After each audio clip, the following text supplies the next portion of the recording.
嗨，大家好，我是小鹏。苹果在昨天刚刚发布了 iOS 17.1的正式版以后呢，今天它的后续版本 iOS 17.2 Beta 1也在几个小时前发布了。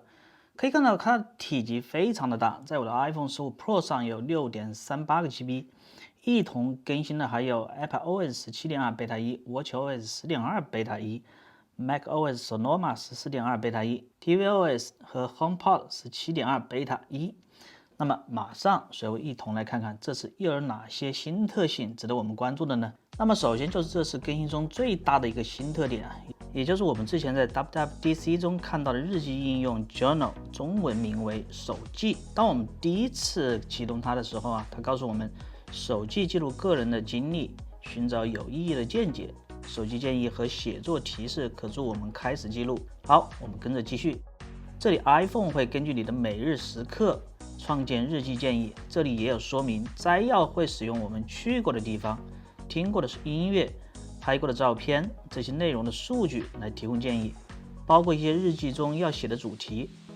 进入 App 以后呢，在桌面现在仅只有一个开始。OK， 我们点击它。我这里目前还未有推荐建议的记录，点击进一步了解。这里说明私密访问与建议仅在开始记录或储存时，我们可以在手机建议中设置。好，我们找到设置，找到手机，在建议设置里面就能找到具体的内容。这里可能是时间太短，现在还未有数据。OK， 我们直接点击新手记，可以选择系统给的建议，或者是照片，也能直接用相机拍摄或者开始录音，包括去过的地点。好，现在输入一段文字试试。今天开始试用手记，点击完成。这里默认是1分钟以后自动锁定的。再次打开以后呢，会启用 Face ID 解锁。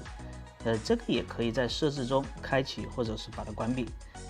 右上角这里呢，还可以选择自定义的日期。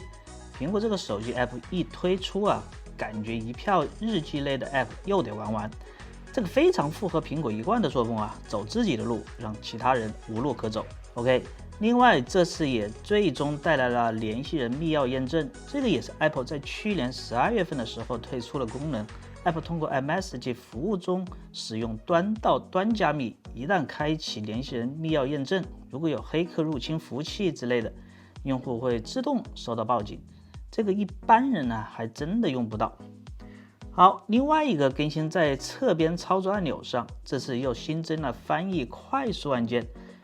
我觉得这个还蛮好用的，它自动识别语言。如果我们去到国外旅游，随时用手在侧边一按。美女，你的裙子真好看。Beauty, your dress is so beautiful.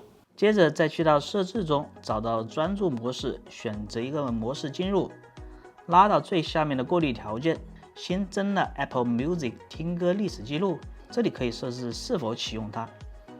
再来看看桌面小组件 ，Apple 为时钟新增加了一个样式，我个人还是非常喜欢这个样子的。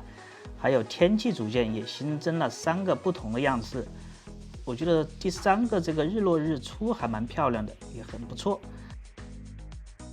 最后还是来看看跑分的情况，在 Geekbench 6中测试单核2924，双核7193，整体得分是低于 iOS 17.1的。这个也可以理解啊，毕竟是17.2 Beta 的第一个测试版。最后简单说一下续航，我早上几个小时使用下来，目测电量是下降的有点快。我之前是用的无线的充电器，背后有点发热，中间有暂停的一个充电。还是前面说的 Beta 1的版本呢，问题还是有的，所以不建议主力机的朋友去升级它。今天的内容就到这里了，我是小鹏，我们下次再见，拜拜。